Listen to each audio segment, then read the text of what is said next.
मेरे चेले थे 20-25 चेले थे, 20-25 चेले थे। मैं नहीं रो रही थी। मैंने बोला मैं जब मैं व्हील चेयर पे आ जाऊंगी फिर तो मैं क्या करूंगी इधर, मैं मेरा तो कुछ जीवन नहीं है इधर। फिर समझ लो तुम डैमस, ये जो माड़ा मोटा चल रही हो ना, ये भी काम खत्म, बेड पर चले जाती व्हील चेयर पर। चल दुष्ट आत्मा का गंदा प्रभाव जो ये मूर्ति पूजा से श्रापित, इसका शराब टूटे आज।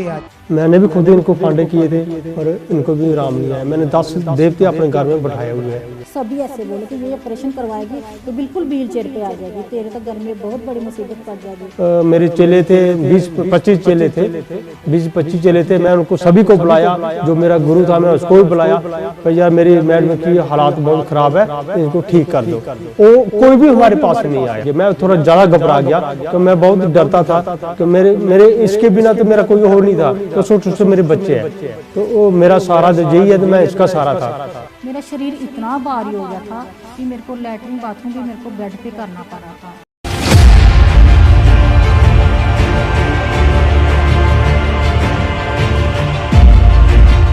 सबको जय मसीह की। पिता परमेश्वर का मैं धन्यवाद करती हूँ, खुदा के दास का मैं धन्यवाद करती हूँ। आज मैं अपनी बड़ी गवाही देने जा रही हूँ। मैं बहुत बड़ा जीवन मेरे में आया है। मेरा नाम ज्योति है, मैं जम्मू की रहने वाली हूँ।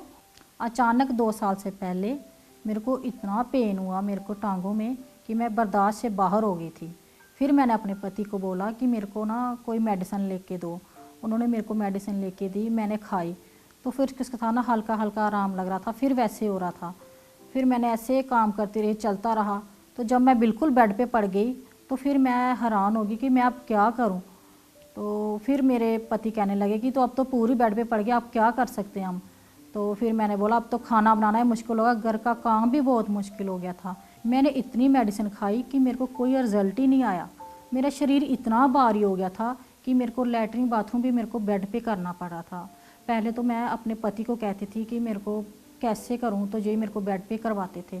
फिर मैंने अपनी मम्मी को कॉल किया तो मेरी मम्मी आ गई। फिर मेरी मम्मी बेड पे करवाती थी, तो मेरी छोटी सी बेटी थी।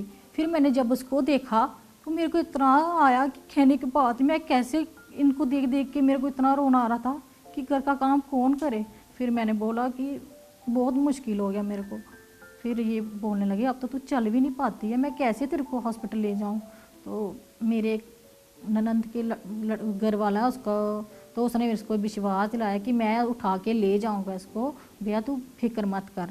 तो फिर शाम वो चले गए। तो शाम को जब दोनों इकट्ठे बैठे, मैंने बोला वो तो कह रहे हैं मैं उठा के ले जाऊंगा, तो कैसे लेगा मेरे को वो, मैं तो ऐसे नहीं उठा पाऊंगी, कभी ऐसे नहीं उठा पाऊंगी, तो कैसे जाऊंगी मैं। फिर मेरे को कहने लगे हाँ फिर अब क्या करूं मैं। फिर मैंने बोला कि चलो कोई बात नहीं। हम दोनों रात को सोचने लगे। सुबह तो हमने 6 बजे जाना था। फिर मैंने वो खुद ही इनको बोला कि आप कंबल नीचे रखना और ऐसे करके मेरे को कर देना, तो फिर ऐसे करके मेरे को ऊपर कर देना। कह रहे ठीक है। तो इन्होंने मेरे को 7-8 बंदे जो मेरे को उठा के जो कंबल से वो उसने गाड़ी में मेरे को डाला। जब गाड़ी में डाला तो मेरे को ना ऐसे उधर भी इतनी तकलीफ थी, दर्द से इतनी साहे नहीं जा रही थी मेरे से। फिर मैंने चले गए तो किसी देसी इलाज करता था कोई अमृतसर के आगे। तो उसने बोला कि तू लेट के जा रही है तो तू बैठ के आएगी। तो फिर मैंने बोला पता नहीं जो सियाने बाबे करते हैं, पहले करते थे ना वो ब्लेड के साथ ऐसे ऐसे काटते थे बाल, तो वो जो जिसने किया होता तो वो गंजा आ जाता है। तो मैंने बोला ऐसे करना गा। जिस बंदे ने बताया था तो वो मेरे को कह रहा था कोई बात नहीं, तू विश्वास रख, तू चंगी होके आएगी। मैंने बोला चलो देख लेती हूँ। जब इतना दवाई खा ली तो जब मैं बैठ लूँगी तो फिर मैं डॉक्टर को बताऊँगी कि क्या हालात है मेरे। उसने ना मेरे को पाँव में ना ये कट लगाए, इधर दोनों पाँव को कट लगाए। तो मैंने बोला कि मेरे को ना 8-7 बंदे मेरे को उठाया उसने।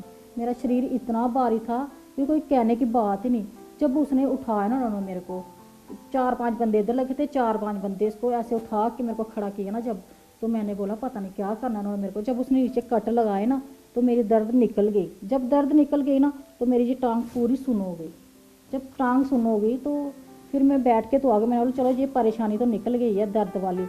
तो जब बैठ के आ गई तो मैंने बोला जब सुन होने लगा ना तो मैंने बोला ये हालात कैसा आ गया मेरे पर। जब मेरी टांग सुन हो गई तो फिर मैंने बोला कि मेरा पाँव तो चल ही नहीं पा रहा, तो मैं कैसे चलूँगी।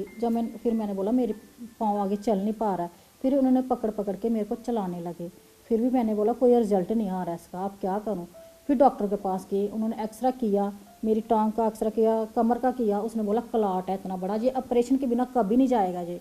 हम तो इतने परेशान हो गए, तो इनको ये कहने लगे कि आप ना ऑपरेशन मत करवाना। सभी ऐसे बोले कि ये ऑपरेशन करवाएगी तो बिल्कुल व्हील चेयर पे आ जाएगी, तेरे तो घर में बहुत बड़ी मुसीबत पड़ जाएगी। जब इन्होंने मेरे को बताया तो मैं इतनी रो रही थी। मैंने बोला जब मैं व्हील चेयर पे आ जाऊँगी फिर तो मैं क्या करूँगी इधर, मेरा तो कुछ जीवन नहीं है इधर। फिर ये तो मेरे को पता, ये तो अंदर अंदर ही रो रहे थे। मेरे को ना जब भी कोई बात होती तो ये अपने अंदर ही रखते थे कि इसको कैसे बताऊँ मैं। फिर मैंने बोला मैं क्या करूँ, अब इतना बड़ा हालात कहाँ जाएगा। क्या मेरे पति से भी पूछ सकते हो कि मेरे हालात क्या थे। धन्यवाद करता हूँ पिता परमेश्वर, खुदा के दास को धन्यवाद करता हूँ, पापा जी मम्मा जी को धन्यवाद करता हूँ। जो मेरे हालात, मेरे मैडम के हालात थे जो उन्होंने बताया वो सच की कहानी थी। मैं खुद सियाने का काम करता था, मैंने भी खुद इनको फांडे किए थे और इनको भी आराम नहीं आया। मैंने 10 देवते अपने घर में बैठाए हुए हैं, और जब मैंने देखा भी ये देवताओं को मैं बकरे सुखरे नहीं, इनको सुरक्षा नहीं की है। तो फिर मैं एक बाबा था, एक जम्मू में रहता था, बहुत बड़ा बाबा था, उसने जिन सिने रखे थे बहुत। उसने मेरे से 4500 रुपये मांगा पर लंगर के लिए डाल। मैंने बोला मेरी मैडम ठीक होगी मैं पैसे दे दूंगा। चलो उसने मेरे को दिया, जो भी देना था, जंतर मंत्र जो देना था वो दिया उसने। हमने बहुत, जितने हमारे मेरे चेले थे 20-25 चेले थे, 20-25 चेले थे, मैं उनको सभी को बुलाया। जो मेरा गुरु था मैं उसको भी बुलाया, भाई यार मेरी मैडम की हालात बहुत ख़राब है, इनको ठीक कर दो। वो कोई भी हमारे पास नहीं आया, हमारे पास कोई भी नहीं आया इसका हाल पूछने के। मैं थोड़ा ज़्यादा घबरा गया कि मैं बहुत डरता था कि मेरे इसके बिना तो मेरा कोई और नहीं था, कि छोटे छोटे मेरे बच्चे हैं तो वो मेरा सहारा यही है, तो मैं इसका सहारा था। फिर मैं डॉक्टर के पास, मैंने बोला चलो डॉक्टर के पास जाते हैं। हमारे उधर सांपा में एक डॉक्टर था, बहुत अच्छा डॉक्टर था, आर्थो का डॉक्टर था। मैं उसको बताया कह रहा वो MR करवाओ। जब MR करवाने गए हम हॉस्पिटल में करवाए तो उसने देखा उसमें बीच एक क्लॉट जमा था पीछे रीढ़ की हड्डी में। तो उसने बोला मैं डॉक्टर जी आपका दवाइयाँ उसके साथ ठीक होगा या कैसे ठीक होगा। उसने बोला ये सर्जरी के बिना नहीं हो सकता। मैंने उसको बोला आप गारंटी दो मुझको, और ये ठीक आप कर सकते गारंटी दे दो। उसने बोला मैं गारंटी देता हूँ तो मैं ठीक कर दूंगा। फिर मैंने सोचा यार डॉक्टर ऐसे झूठ मारते हैं। मैंने बोला बहुत डॉक्टर जी आप अपनी फीस बताओ हमें। कह रहा हमें 75,000 रुपये लगेगा, कम से कम 75,000 रुपये लगेगा और 35,000 रुपये हमारी फीस होगी। कहा ठीक डॉक्टर को कोई बात नहीं हम कर देंगे। फिर हमने सोचा चलो हम अमरदीप में बताते हैं, अमरदीप है हॉस्पिटल, हमने इधर बताया। उन्होंने भी जी की बोला, हमने उनको रिपोर्टां दिखाइयाँ, उन्होंने बोला ये सर्जरी के बिना नहीं ठीक हो सकती, चाहे कुछ भी कर लो। फिर हमने माइंड बनाया चलो ऑपरेशन करा लेते हैं। जब हम ऑपरेशन करा में हमें जम्मू भी करवाने, इन्होंने 7-8 लाख रुपए मांगा था। हमारे पास इतना पैसा नहीं था, हम गरीब आदमी है, कहाँ से लाना था पैसा। मैं चलो जम्मू वाले डॉक्टर के पास गए, मैंने बोला ये 75,000 रुपया तो अब फीस आपको हम दे दूँगे, तो इसका सर्जरी कर दो। जब हम सर्जरी करने गए 3 बार हम ऑपरेशन थिएटर में गए। पहले बार हम गए थे ऑपरेशन थिएटर में, उसी दिन पता नहीं हमें क्या हुआ क्या नहीं, इसके विषय में मेरे को नहीं पता। उस दिन डॉक्टर ने बोला हमारी मशीन ख़राब हो गई है। जब मशीन ख़राब हो गई उसने हमें डिस्चार्ज घर भेज दिया। बोला जब हम फ़ोन करेंगे तो फिर आपको बताएंगे। उस तीसरे दिन हमें रात को 10 बजे हमें फ़ोन किया। हम 10 बजे उधर बाइक से, इतनी सर्दी थी, बाइक से हम उधर जम्मू में चले गए। उसने सुबह हमें इनको मेरी वाइफ को वो लगा दी जो टूटी सूटी लगाते हैं। सुबह सर्जरी थी। जब सर्जरी ऑपरेशन थिएटर में चले गए, उधर से अंदर गए, फिर अंदर से बाहर निकाल दिया। ऐसे करते करते 4 बार निकाल दिया। जब चौथे बार निकाल, मैं डॉक्टर को पूछा डॉक्टर की बात क्या है, पैसे कम है या क्या बात है, मेरे को बताओ ना क्या बात है, हम आगे परेशान, आप हमें और ज़्यादा परेशान कर रहे हो। डॉक्टर ने बोला कोई बात नहीं। इसने बोला मैं डॉक्टर को, दूसरे जो बड़ा डॉक्टर जिसने सर्जरी करनी थी, उसने बोला इसको जॉन्डिस हो गया। एक रात में जॉन्डिस कैसे हो गया, ये तो हमें मालूम। बात एक है, हमारा जो इधर साला था एक, इधर इस मिनिस्ट्री में आता था, इस मिनिस्टर वो अपने घर में जाके प्रार्थना करता था। हमें क्या पता क्या बात थी। हमने बोला पहले मशीनें क्यों हो रही खराब, जॉन्डिस से क्यों हो रहा है, ऐसा क्यों हो रहा है। वो प्रार्थना करता है प्रभु की, तो वो हमें बचा रहा था ना, सर्जरी नहीं करने से हमें बचा रहा था। चलो हमें इसकी बात को जानते नहीं थी, तो प्रभु क्या चीज़ है क्या नहीं है हम नहीं जानते थे। जब हम उसने छुट्टी दे दी, हमें घर भेज दे, कह रहा है ये आपकी सर्जरी नहीं हो सकती है। तो फिर हम घर चले गए। जब हम घर गए ना, घर जाते थे पहले हमें मसीह के लोग, पहला ही एक शख्स जो मसीह का आया था हमारे पास, उसने बोला कोई बात नहीं बहन जी, आप प्रभु के विश्वास रखो, आप ठीक हो जाओगे। चलो, इसने जो विश्वास किए तो हमें विश्वास नहीं करता। मैं क्यों, मैं देवी देवता को मानता था, हमारे घर पीर है जो है वो बौद्ध देवते हैं। चलो, इसने विश्वास किया। एक सिस्टर और आई है, वो भी मसीह की थी। उसने बोला आप प्रभु पे विश्वास करो, प्रभु आपको ठीक कर देगा। फिर हमने बोला यार प्रभु कैसे ठीक कर देगा, हम जानते नहीं, पर हम अपने घर 10 देवते बना के प्रभु कैसे ठीक कर देगा हमें। फिर इसने बोला, इसने मेरे चोरी से वीडियो देखती थी, वीडियो देखते उससे मैं 5% इसको फर्क लगा। जब इसको 5% फर्क लगा, इसने मेरे बोला मैंने वो वीडियो कैसेट देखी है तो उसमें मेरे को 5%, मैंने अपने दिमाग माइंड में घुमा दिया, जब प्रभु ने ऐसे 5% फर्क दे दिया एक बार वीडियो देखने में, फोन में देखने में 5% जो फर्क दे दिया, तो मैंने विश्वास कर लिया। मैं क्या प्रभु देखते हैं, खुदा को तो मैं मानता था पर मेरे को पता नहीं था खुदा क्या चीज है, खुदा कौन है। जब मैं चौथा आदमी आया था, चौथे ने भी यही बोला, घर के हमें 4-5 आदमी आए, मसीह के आदमी आए। तो मैंने अपने माइंड बना दिया, मैं अपने साले के पास गया, मैं तू चल यार मेरे को एड्रेस बता कहाँ है चर्च, मैं उस भी चाहता, मैं प्रभु के पास ही जाऊँगा, देखते प्रभु क्या करता है, मैं भी देख लूँगा खुदा है कौन है। मैंने विश्वास में चले यार, मैं अपने साले के पास, मैं तू मेरे को एड्रेस बता, मैं चले जाता हूँ। कह रहे एड्रेस मेरे को बता नहीं था कि उसने भी आना था मेरे साथ। उसके हम 1 हफ्ते बाद आ गए। तो मेरे को एक कोर्ट में तारीख थी, मैं उसको गाड़ी में बैठा के मैं इधर भेज दिया। जब हम प्रभु के पास पहुँचे, इस चर्च में पहुँचे, और खुदा के दास ने इनके पर हाथ रखा और बीमारी को डांटा। ओ बच्ची, तुम्हारी रीढ़ की हड्डी की नस दब गई थी 1 साल पहले, और फिर डॉक्टर ने ऑपरेट बोला है, ऑपरेट हुआ नहीं अभी। 4 बार गई, उन्होंने वापस भेज दिया मेरे को। 4 बार कहते कोई इलाज नहीं, ऑपरेट कराओ। कभी कहते मशीन खराब है, कभी कहते ऑपरेशन करवाने गई थी, 4 वापस। अच्छा हुआ नहीं हुआ, अरे शुक्र कर, नहीं तो ये जो चल रही थी ये भी ना चलती। क्योंकि रीढ़ की हड्डी का ऑपरेट जब हुआ है, दबी हुई नस का, समझ लो तुम डैमेज। ये जो माड़ा मोटा चल रही हो ना, ये भी काम खत्म, बेड पर चले जाती, व्हील चेयर पर। शुक्र कर खुदा का। यीशु में पहली बार आई है, पहली बार आई। कभी नहीं गई चर्च, आज विश्वास करेगी यीशु के ऊपर। मेरे भाई ने मेरे को हफ्ते पहले है, मेरे भाई ने मेरे को हफ्ते पहले बताया था कि उधर जा तेरा काम हो जाएगा। वो आपकी मैं ऑनलाइन प्रेयर सुनती थी, आपने सुना मैंने, कुछ आराम मिला? मेरे को उसी से आराम मिला। अच्छा, काफी मिला, तब ये चल रही हो? तभी चल रही हूँ मैं, पहले चलती नहीं थी? मैंने पूरा विश्वास करके इधर आई। चल फिर आज तुझे दौड़ाएंगे यार, आज दौड़ना है पक्का, थोड़ा सा पीछे हो, हल्का सा। चलो रेडी हो जा, तेरी रीढ़ की हड्डी के अंदर आज खुदा की जीवित शक्ति काम करने वाली। रखो इसकी रीढ़ की हड्डी पर हाथ, रीढ़ की हड्डी पर हाथ।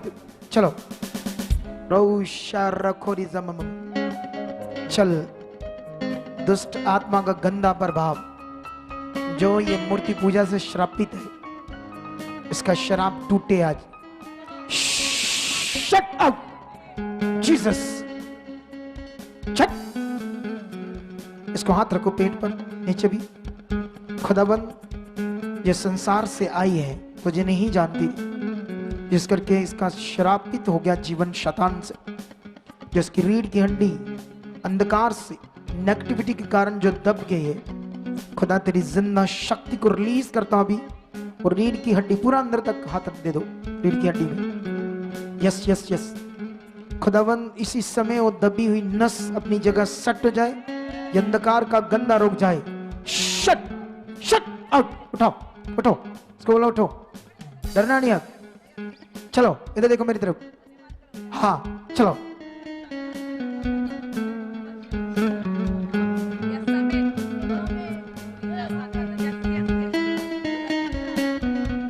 फ्री, गंदी आत्मा पूरी तरह से तुम्हें डिस्कनेक्ट करता हूं।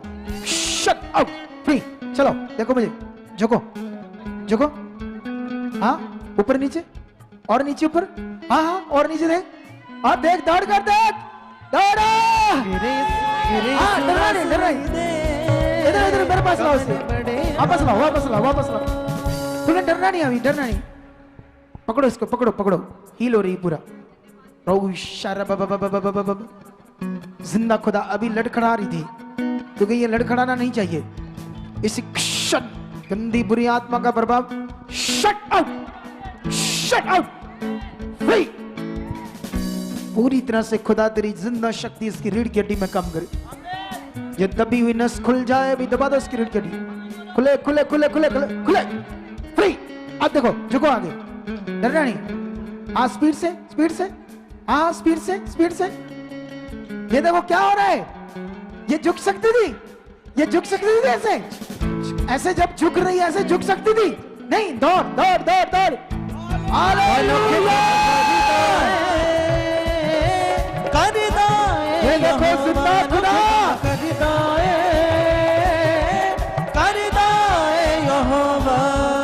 ये क्या हुआ अभी, अभी क्या हुआ? अभी मैं बिल्कुल ठीक हूँ, थोड़ा सा ये सुन है मेरे पैर, पैर सुनने, बाकी ठीक है। ठीक है। तुझे पावर महसूस हुई कितनी बड़ी है खुदा की? हाँ अरे रीढ़ की हड्डी की नस दब की, 4 बार ऑपरेशन के लिए गई। चलो ये भी सुनना, पैर जोड़ यीशु नाम से शट। इस क्षण जो रीढ़ की हड्डी नस दबने से पैर सुंदा, खुले खुले खुले, फ्री फ्री फ्री। अब देखो इसको, देखो उस पैर को देखो, अभी कीड़ियाँ सी चल रही है थोड़ी सी, ऐसे हैं? ऐसे कीड़ियाँ सी चल रही है थोड़ी। कीड़ियां चल रही है, पहले जो नहीं चल रही थी, स्टार्ट हो गई कीड़ियां चलनी। पकड़ो पकड़ो इसके पैर को, पकड़ो इसको, थोड़ा टाइम लग रहा है पता नहीं क्यों। शट। इसी क्षण खुदाबंद पूरी तरह से इसका पैर काम करे, दोनों पैर काम करे, टांगे काम करे, टच टच, फ्री। अभी अभी देखो, अब देख काम कर रहा है, सुन तो नहीं है? देखो, हाँ दौड़ो दौड़ो दौड़ो दौड़ो दौड़ो स्पीड से, हालेलुया। मेरे सुना सुनी दे कमने बड़े महान, ये मेरे सुना सुनी दे कमने बड़े। अरे उससे पूछो जो 4 बार हॉस्पिटल गई और जब इसे आगे ला रहे थे उसकी चाल देखना, ऐसे चल रही थी, क्योंकि रीढ़ की हड्डी नस दबने का मतलब बड़ा रोग। अभी देख, ऐसे चल चल, देख क्या हुआ अभी। कितनी खुश है तू, कितनी खुश है? कितने लाख लगने थे पैसे तेरे? मेरा तो 3 लाख बोला था उसने। 3 लाख? तो इधर कितने डाल दिए? कोई भी नहीं। अब पंगे पुंगे कोई चीज का फिक्र नहीं। अब देखो 3 लाख देकर डॉक्टरों को ये बेड पर चली जाती। इधर क्या हो गया? आप परमेश्वर के लिए मन पीछे मत करना, अगर करेगी तो दुष्ट हालात डालेगा। मैं पूरे विश्वास के साथ आई हूँ। हाँ, अब बढ़ना है, परमेश्वर के लिए जीना है। अब दौड़ एक बार स्पीड से, स्पीड से दौड़। हाँ अनोखे कम करदा है यहोवा, अनोखे कम करदा है, हाँ करदा है यहोवा। जिस दिन से खुदा के दास की प्रार्थना हुई हमारी पत्नी के ऊपर, उसी दिन से 8 महीने हो गया है। अभी हमारी पत्नी बिल्कुल स्वस्थ है, चंगी हो चुकी है, इनको कोई तलखीब नहीं है, बिल्कुल बुखार तक भी नहीं इसको आया। खुदा की इतनी सामर्थ्य इसके ऊपर काम कर चुकी है। जो काम कभी संसार में नहीं हुए वो काम इस जगह पर हुआ है। और प्रभु में इतनी शक्ति है, मैं उसी टाइम प्रभु को जान चुका हूं। प्रभु ही जिंदा खुदा है। अब हमारे घर, अब अपने घर के काम को संभाल रही है, अच्छे बच्चों की परवरिश पूरी करी है, सब कुछ ठीक करी है। अब हमारे पास रिपोर्ट भी है और रिपोर्ट भी नॉर्मल आ चुकी है। आज मैं बहुत चंगी और फ्री हो चुकी हूँ और मैं पूरा घर का काम कर रही हूँ, अपने बच्चों को संभाल रही हूँ, अपने पति को संभाल रही हूँ। खुदा ने मेरे को इतना ब्लेस किया है कि मैं खुदा का धन्यवाद करती हूँ। ये मिनिस्ट्री इतनी अच्छी है, मैं कहती हूँ कि आप सभी इधर आओ। पापा जी का मैं इतना धन्यवाद करती हूँ कि पापा जी खुदा की ग्रेस इतनी काम करी है कि मैं इतना कह रही हूँ कि जो भी कोई है इधर आए और चंगा होके जाता है। तो मैं बिल्कुल ब्लेस हो चुकी हूँ, मेरे को कोई दर्द नहीं है और कोई तकलीफ नहीं है। मैं खुदा का धन्यवाद करती हूँ। जय मसीह की। अगर आप भी चाहते हो ऐसे कामों को अपने जीवन में, तो आप भी यहाँ आ सकते हो सुखपाल राणा मिनिस्ट्री में, ताकि आप भी अपनी आशीष छुटकारा पा सको, चंगाई पा सको। हमारे चर्च का पता है GT road Manawala, Delhi public school, new bypass, Tarn Taran road, Rajyawal Chowk. आप अगर दूर से आ रहे हो या किसी दूसरी स्टेट से आ रहे हो तो आपको 2 या 3 दिन तक यहाँ चर्च में रुकना होगा, ताकि हम आपको वो बातें बता सकें जिससे आपका निश्चय छुटकारा होगा। ये हमारे हेल्पलाइन नंबर्स हैं। आप इन नंबर्स पर कांटेक्ट करके यहाँ चर्च में आ सकते हो, प्रार्थना करवा सकते हो। God bless you all.